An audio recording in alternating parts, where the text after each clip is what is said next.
ನಮಸ್ಕಾರ, welcome to Shri Krishna vlog in Kannada. ಇವತ್ತಿನ vlog full home cleaning vlog ಆಗಿರುತ್ತೆ. ವರಲಕ್ಷ್ಮಿ ಹಬ್ಬಕ್ಕಾಗಿ ಫುಲ್ ಮನೆಯೆಲ್ಲ ಕ್ಲೀನ್ ಮಾಡ್ತಾ ಇದ್ದೆ. ಸೊ ಅದ್ರ ಬಗ್ಗೆ ವಿಡಿಯೋ ಆಗಿರುತ್ತೆ. ಹಾಗೆ ವಿಡಿಯೋನ ಎಲ್ಲ ಸ್ಕಿಪ್ ಮಾಡ್ದೇ ಎಂಡವರೆಗೂ ನೋಡಿ. ನನ್ನ ಚಾನಲ್ನ ಸಬ್ಸ್ಕ್ರೈಬ್ ಮಾಡ್ಕೊಳ್ಳಿ. ಯಾರೆಲ್ಲ ಸಬ್ಸ್ಕ್ರೈಬ್ ಮಾಡ್ಕೊಳ್ದಲ್ಲೇ ವಿಡಿಯೋನ ನೋಡ್ತಾ ಇದ್ದೀರಾ, ಸಬ್ಸ್ಕ್ರೈಬ್ ಮಾಡಿಕೊಂಡು ವಿಡಿಯೋ ನೋಡಿ.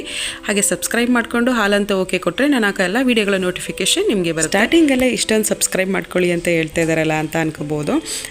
ಹಾಗೆ ಜಾಸ್ತಿ ಸಬ್ಸ್ಕ್ರೈಬ್ ಮಾಡ್ಕೊಂಡಿದ್ದಾರೆ, ಬಟ್ ವಿಡಿಯೋ ನೋಡ್ತಾ ಇರೋದು ತುಂಬ ಕಮ್ಮಿ ಅಂತ ಅನಿಸುತ್ತೆ. ಹಾಗಾಗಿ ನಾನು ಸಬ್ಸ್ಕ್ರೈಬ್ ಮಾಡಿಕೊಂಡು ಹಾಲಂತ ಓಕೆ ಕೊಟ್ಟರೆ ನಾನು ಹಾಕೋ ಎಲ್ಲ ವಿಡಿಯೋಗಳ ನೋಟಿಫಿಕೇಶನ್ ಬರುತ್ತೆ.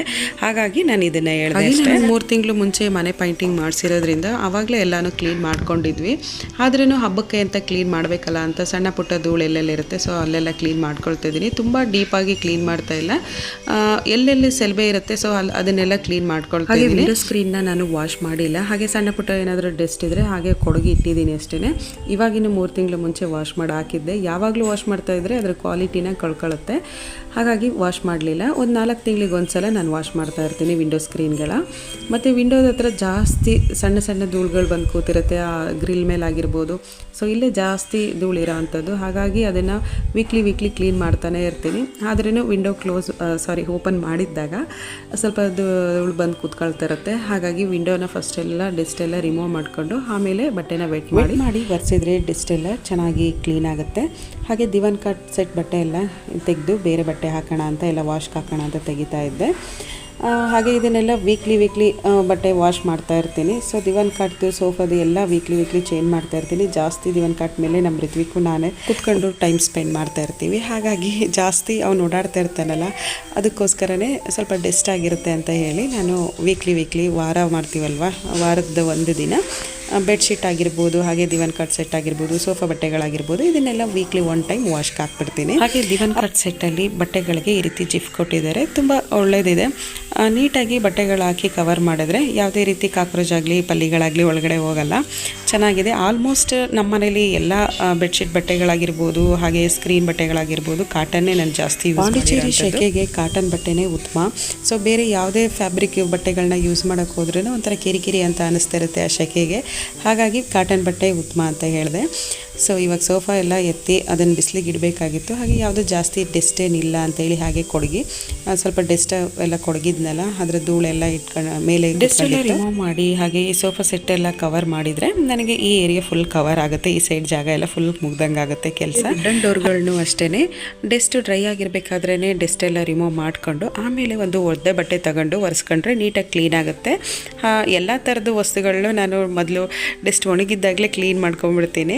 ಸೊ ಈ ಥರ ಕ್ಲೀನಿಂಗ್ ಕೆಲಸ ಎಲ್ಲ ಹೋಗ್ತಾ ಇತ್ತು. ಮತ್ತು ಈ ಡಾಲ್ಗಳೆಲ್ಲ ಏನು ತಂದಿಡ್ತಾ ಇದ್ದೀನಿ, ಇದೆಲ್ಲ ಋತ್ವಿಕ್ಕೊಂದು. ಸೊ ಅದನ್ನು ಇಟ್ಕೊಂಡು ಅಲ್ಲಿ ಆಟ ಆಡ್ತಿರ್ತಾನೆ. ಯಾವಾಗಲಾದರೂ ಟೈಮ್ ಆದಾಗ ಆಟ ಆಡ್ತಾನೆ, ಆದರೂ ಅವ್ನು ಇಟ್ಟಿದ್ದ ಜಾಗದಲ್ಲಿ ಇರಬೇಕು ಅದು.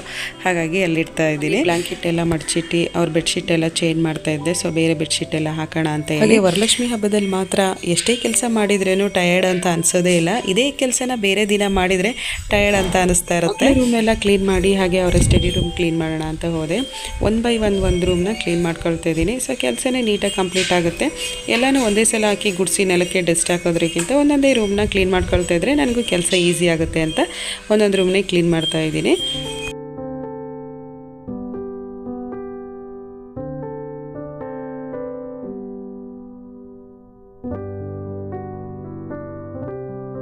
ಹಾಗೆ ಕಸ ಎಲ್ಲ ಗುಡಿಸಿ ಸ್ವಲ್ಪ ಒರೆಸಿದ್ರೆ ನನ್ನ ಕೆಲಸ ಎಲ್ಲ ಕಂಪ್ಲೀಟ್ ಆಗುತ್ತೆ. ಮೇಲ್ಗಡೆ ಫ್ಲೋರ್ದು ಇನ್ನು ಕಂಬಿ ಎಲ್ಲ ಒರೆಸಿರಲಿಲ್ಲ, ಒರೆಸ್ಬೇಕಾಗಿತ್ತು. ಹಾಗೆ ಈ ಕೆಲಸ ಎಲ್ಲ ಮಕ್ಕಳು ಮಾಡಿಕೊಡ್ತಿದ್ರು. ಮಕ್ಕಳು ಸ್ಕೂಲ್ಗೆ ಹೋಗಿರೋದ್ರಿಂದ ನನ್ನ ಕೆಲಸನೇ ಆಗೋಗಿದೆ. ಈ ಕಂಬಿ ಎಲ್ಲ ಮಕ್ಳ ಕೈಯಲ್ಲಿ ಒರೆಸೋಕೆ ಹೇಳ್ತೀನಿ, ಒರೆಸ್ಕೊಡ್ತಾ ಇರ್ತಾರೆ. ಒಂದೊಂದ್ಸಲ ಹೆಂಗೆ ಅನಿಸುತ್ತೆ ಅಂತ ಅಂದರೆ, ಮಕ್ಕಳಿಗೆ ಏನಾದರೂ ಕೆಲಸ ಹೇಳಿದಾಗ ಕೆಲಸ ನೀಟಾಗಿ ಮಾಡಿಲ್ಲ ಅಂತ ಒಂದೊಂದ್ಸಲ ನಾನೇ ರೇಗಾಡ್ತಾ ಇರ್ತೀನಿ.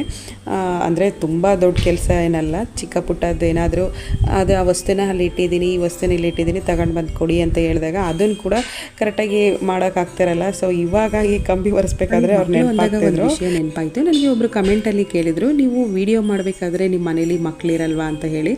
ಸೊ ಮಕ್ಕಳು ಸ್ಕೂಲ್ಗೆ ಹೋಗಿದ್ದಾಗ ಜಾಸ್ತಿ ನಾನು ವಿಡಿಯೋ ಮಾಡ್ಕೊಳ್ತೀನಿ. ಹಾಗಾಗಿ ಮಕ್ಕಳು ಸೌಂಡ್ ಕೇಳಿಸ್ತಾರಲ್ಲ ಅಷ್ಟೇ. ಹಾಗೆ ಮಕ್ಕಳು ಸ್ಕೂಲಿಂದ ಬಂದಮೇಲೆ ಅವ್ರ ಜೊತೆ ಟೈಮ್ ಸ್ಪೆಂಡ್ ಮಾಡಬೇಕಾಗುತ್ತೆ. ಹಾಗೆ ಹೆಚ್ಚಾಗಿ ಅವರು ಸ್ಕೂಲ್ಗೆ ಹೋಗಿದ್ದಾಗ ನಾನು ವಿಡಿಯೋನ ಶೂಟ್ ಮಾಡ್ಕೊಳ್ಳೋದ್ರಿಂದ ನನ್ನ ವೀಡಿಯೋಗಳಲ್ಲಿ ಮಕ್ಕಳು ಹೆಚ್ಚಾಗಿ ಕಾಣಿಸ್ಕೊಳ್ಳಲ್ಲ ಅಷ್ಟೇ. ಸ್ಯಾಟರ್ಡೆ ಸಂಡೇನೂ ಕೂಡ ನಾನು ವೀಡಿಯೋ ಶೂಟ್ ಮಾಡೋಕ್ಕೋಗಲ್ಲ, ತುಂಬಾ ಕಮ್ಮಿ ವೀಡಿಯೋ ಶೂಟ್ ಮಾಡೋ ಅಂಥದ್ದು.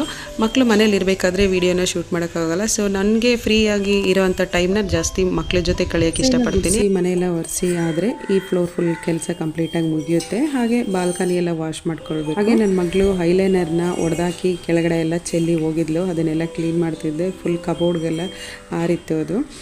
ಕ್ಲೀನ್ ಮಾಡು ಅಂತಂದರೆ ಹಾಗೆ ಅರ್ಜೆಂಟಾಗಿ ಸ್ಕೂಲ್ಗೆ ಹೊರಡಬೇಕು ಅಂತ ಬೇಗ ಹೊರಟೋಗಿದ್ಲು. ಅದನ್ನೆಲ್ಲ ಕ್ಲೀನ್ ಮಾಡಿ ಎಲ್ಲ ನೀಟಾಗಿ ವಾಶ್ ಮಾಡಬೇಕು. ಏನಕ್ಕೆ ಇಷ್ಟೊಂದು ಪೈಪಲ್ಲಿ ನೀರು ಹಾಕೊಂಡು ವಾಶ್ ಮಾಡ್ತಾಯಿದ್ದೀನಿ ಅಂತಂದರೆ ಪಕ್ಕದ ಮನೇಲಿ ಮಾವಿನ ಮರ ಇದೆ. ಕಾಗೆಗಳು ಅಲ್ಲಲ್ಲೇ ಗೂಡು ಕಟ್ಕೊಂಡಿರೋದ್ರಿಂದ ಈ ಕಂಬಿಗಳ ಮೇಲೆಲ್ಲ ಬಂದು ಕೂತ್ಕೊಂಡು ಗಲೀಜು ಮಾಡಿರುತ್ತೆ. ಹಾಗೆ ಈ ಟೇಬಲ್ ಮೇಲೆಲ್ಲ ಕೂತ್ಕೊಂಡಿರುತ್ತೆ. ಹಾಗೆ ಅದಕ್ಕಾಗಿ ಸ್ವಲ್ಪ ನೀರೆಲ್ಲ ಹಾಕಿ ಚೆನ್ನಾಗಿ ಉಜ್ಜಿ ತೊಳೆದ್ರೇ ನೀಟಾಗಿ ಗಲೀಜೆಲ್ಲ ಹೋಗುತ್ತೆ ಅಂತ ಹೇಳಿ ಗೋಡೆ ಮೇಲೆಲ್ಲ ಸ್ವಲ್ಪ ನೀರು ಹಾಕಿ ಕಂಬಿಗಳ ಮೇಲೆಲ್ಲ ನೀರು ಹಾಕಿ ವಾಶ್ ಮಾಡ್ತಾಯಿದ್ದೀನಿ. ಇಲ್ಲಿ ಒಂದು ಚಿಕ್ಕದಾಗಿ ಟೇಬಲ್ನ ಹಾಕೊಂಡಿದ್ದೀವಿ. ಈವ್ನಿಂಗ್ ಟೈಮಲ್ಲಿ ಸ್ನ್ಯಾಕ್ಸ್ ಏನಾದರೂ ತಿನ್ನಬೇಕಾದ್ರೆ, ಟೀ ಕಾಫಿ ಕುಡಿಬೇಕಾದ್ರೆ ಯೂಸ್ ಆಗುತ್ತೆ ಅಂತ ಹೇಳಿ ಹಾಕೊಂಡಿರೋ ಅಂಥದ್ದು. ಹಾಗೆ ಬಾಲ್ಕನಿ ಫುಲ್ ವಾಶ್ ಮಾಡಿ ಕೆಳಗಡೆ ಫ್ಲೋರ್ ಕ್ಲೀನ್ ಮಾಡೋಣ ಅಂತ ಬಂದೆ. ಫುಲ್ ಕಾಗೆಗಳೆಲ್ಲ ಏನು ಮಾಡುತ್ತೆ, ಡೈಲಿ ಗಲೀಜು ಮಾಡ್ತಾ ಇರುತ್ತೆ. ಸೊ ಹಾಗಾಗಿ ಇಷ್ಟೊಂದು ಕೆಲಸ ಈಗ ಬಾಲ್ಕನಿ ಕ್ಲೀನ್ ಮಾಡೋ ಅಂಥದ್ದು ನನಗೆ.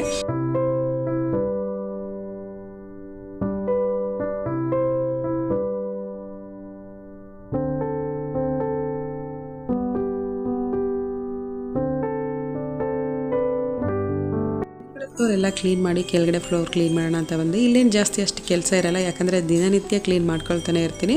ಮೇಲ್ಗಡೆ ಫ್ಲೋರ್ ಮಾತ್ರ ನಾನು ವಾರದಲ್ಲಿ 4 ದಿನ ಒರೆಸ್ಕೊಳ್ತೀನಿ ಅಷ್ಟೇ.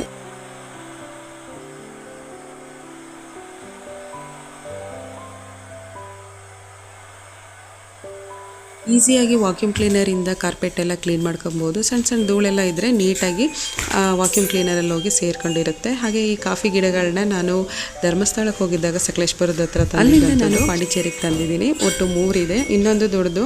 ಸೊ ಅದನ್ನು ಹಾಗೆ ಒರೆಸಿದ್ದೀನಿ. ಇದನ್ನು ಮಾತ್ರ ವಾಶ್ ಮಾಡಿ ಬಿಸಿಲಿಗೆ ಇಡೋಣ ಅಂತೇಳಿ ನೀರಲ್ಲಿ ವಾಶ್ ಮಾಡ್ತಾಯಿದ್ದೀನಿ. ತುಂಬ ಚೆನ್ನಾಗಿ ಕಾಣಿಸುತ್ತೆ. ಏನಾದರೂ ಪಾಟೆಲ್ಲ ಇಟ್ಟು ನೀಟಾಗಿ ಡೆಕೋರೇಷನ್ ಮಾಡಿದರೆ ಮನೆಯಲ್ಲಿ ಚೆನ್ನಾಗಿ ಕಾಣಿಸ್ತಾ ಇರುತ್ತೆ ನೋಡೋಕ್ಕೆ. ಹಾಗೆ ಸೋಫಾ ಮೇಲಿರೋ ಡಸ್ಟೆಲ್ಲನ್ನು ತೆಗಿಯೋಣ ಅಂತ ವಾಕ್ಯೂಮ್ ಕ್ಲೀನರ್ ಯೂಸ್ ಮಾಡ್ಕೊಳ್ತಾ ಇದ್ದೆ. ಇದೊಂಥರ ಈಸಿ ಅಂತ ಅನಿಸುತ್ತೆ ನಮಗೆ ಡಸ್ಟ್ ಎಲ್ಲ ರಿಮೂವ್ ಮಾಡೋಕ್ಕೆ. ಸೋಫಾ ಮೇಲಾಗಿರ್ಬೋದು, ಬೆಡ್ ಮೇಲಾಗಿರ್ಬೋದು, ಇದೆಲ್ಲ ತುಂಬ ಈಸಿಯಾಗಿ ನಮಗೆ ಸಣ್ಣ ಸಣ್ಣ ಧೂಳೆಲ್ಲ ಇರುತ್ತಲ್ಲ ಅದೆಲ್ಲ ನೀಟಾಗಿ ಎಳ್ಕೊಳ್ಳುತ್ತೆ ಇದು ಚೆನ್ನಾಗಿ. ಸ್ವಲ್ಪ ಬೆಡ್ ಮೇಲೆ ಡಿಸೈನ್ ಇದೆಯಲ್ಲ, ಸೊ ಆ ಡಿಸೈನಲ್ಲಿ ನೀಟಾಗಿ ಡಸ್ಟ್ ಹೋಗಲ್ಲ ಒಳಗೆ ಅಂತ ಹೇಳಿ ಪ್ರೆಸ್ ಮಾಡಿ ಸ್ವಲ್ಪ ಡಸ್ಟ್ ರಿಮೂವ್ ಆಗಲಿ ಅಂತ ಪ್ರೆಸ್ ಮಾಡಿ ಮೇಲೆ ವಾಕ್ಯೂಮ್ ಕ್ಲೀನರ್ನ ರಿಮೂವ್ ಮಾಡಿ ವಾಶ್ ಮಾಡಿ ಅದ್ರ ಜಾಗಕ್ಕೆ ಎತ್ತಿಡೋಣ ಅಂತ ಎಲ್ಲ ಪಾರ್ಟ್ಸ್ನ ರಿಮೂವ್ ಮಾಡಿ ಎತ್ತಿಡ್ತಾ ಇದ್ದೀನಿ. ಈಸಿಯಾಗಿ ರಿಮೂವ್ ಮಾಡ್ಕೊಬೋದು. ಒಂದು ಬಟನ್ ಕೊಟ್ಟಿರ್ತಾರೆ. ಸೊ ಇದನ್ನು ಈ ರೀತಿ ಪ್ರೆಸ್ ಮಾಡಿದ್ರೆ ನೀಟಾಗಿ ಮೇಲ್ಗಡೆ ಇರೋಂಥ ಪೋರ್ಷನ್ ಬರುತ್ತೆ. ಇದರೊಳಗಡೆಯಿಂದ ಡಸ್ಟ್ ಎಲ್ಲ ಒಳಗಡೆ ಹೋಗಿ ಶೇಖರಣೆ ಆಗಿರುತ್ತೆ. ಸೊ ಇದನ್ನು ಈಸಿಯಾಗಿ ತೆಗಿಬೋದು. ಹಾಗೆ ಈ ರೀತಿ ಒಂದು ಬ್ರಷ್ ಕೊಟ್ಟಿರ್ತಾರೆ, ಅದರಲ್ಲೂ ಕೂಡ ತುಂಬ ಡಸ್ಟ್ ಸೇರ್ಕೊಂಡಿರುತ್ತೆ. ದಿನನಿತ್ಯ ಕ್ಲೀನ್ ಮಾಡ್ತಾ ಇರ್ತೀನಿ. ಸೊ ಇಷ್ಟೊಂದು ಡಸ್ಟ್ ಇರುತ್ತೆ ಅಂತ ನಾನು ಕೂಡ ಅಂದ್ಕೊಂಡಿರಲಿಲ್ಲ. ಸೋಫಾ ಮೇಲೆಲ್ಲ ಚಿಕ್ಕದಾಗಿ ಸಣ್ಣದಾಗಿ ಧೂಳಿತ್ತು. ಇದನ್ನು ಕೊಡಕಿದ್ರೆ ಗೊತ್ತಾಗುತ್ತೆ ಎಷ್ಟೊಂದು ಡಸ್ಟ್ ಇತ್ತು ಅಂತ ಹೇಳಿ. ಹಾಗೆ ಆ ಸೆಲ್ಬೆ ಹಂಗೆ ಕಟ್ಟಿರುತ್ತಲ್ಲ, ಸೊ ಅದನ್ನೆಲ್ಲ ನೀಟಾಗಿ ಒಳಗಡೆ ಎಳ್ಕೊಳ್ಳುತ್ತೆ ಇದು.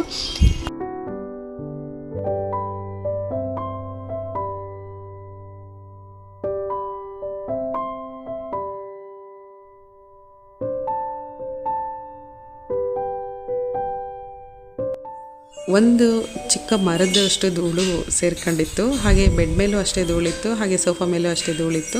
ಮತ್ತು ಕೆಳಗಡೆ ಇರೋ ವಿಂಡೋಗಳನ್ನೆಲ್ಲ ಹಾಗೆ ಡಸ್ಟ್ ಎಲ್ಲ ರಿಮೂವ್ ಮಾಡಿ ಅದನ್ನು ವಾಶ್ ಮಾಡಿ ಸ್ವಲ್ಪ ಸೋಫಾ ಎಲ್ಲ ಚೇಂಜ್ ಮಾಡೋಣ, ಒಂದೇ ಥರ ಲುಕ್ಕಲ್ಲಿ ನೋಡ್ತಾ ಇದ್ರೆ ಬೋರ್ ಅಂತ ಅನಿಸುತ್ತೆಲ್ಲ ಅಂತೇಳಿ 3 ಸೀಟರ್ ಸೋಫಾನ ಈ ಸೈಡ್ ಹಾಕಿ 2 ಸೀಟರ್ ಸೋಫಾನ ಆ ಸೈಡ್ ಹಾಕಿದ್ದೀನಿ. ಸ್ವಲ್ಪ ಚೇಂಜಸ್ ಇರಲಿ ಅಂತ ಅಷ್ಟೇ. ಕೂತ್ಕೊಳ್ಳೋದು ಈ 3 ಸೀಟರ್ ಸೋಫಾ ಮೇಲೆ ಒಬ್ಬೊಬ್ಬರೇ ಒಂದೊಂದು ಸೈಡೇ ಕೂತ್ಕೊಂಡಿರ್ತೀವಿ. ಜಾಸ್ತಿ ನಮ್ಮ ರಿತ್ವಿಕ್ ಜಾಸ್ತಿ ಕೂತ್ಕೊಳ್ತಿರ್ತಾನೆ, ಹಾಗೆ ನಮ್ಮ ಮನೆಯವ್ರು ಕೂತ್ಕೊಳ್ತಿರ್ತಾರೆ.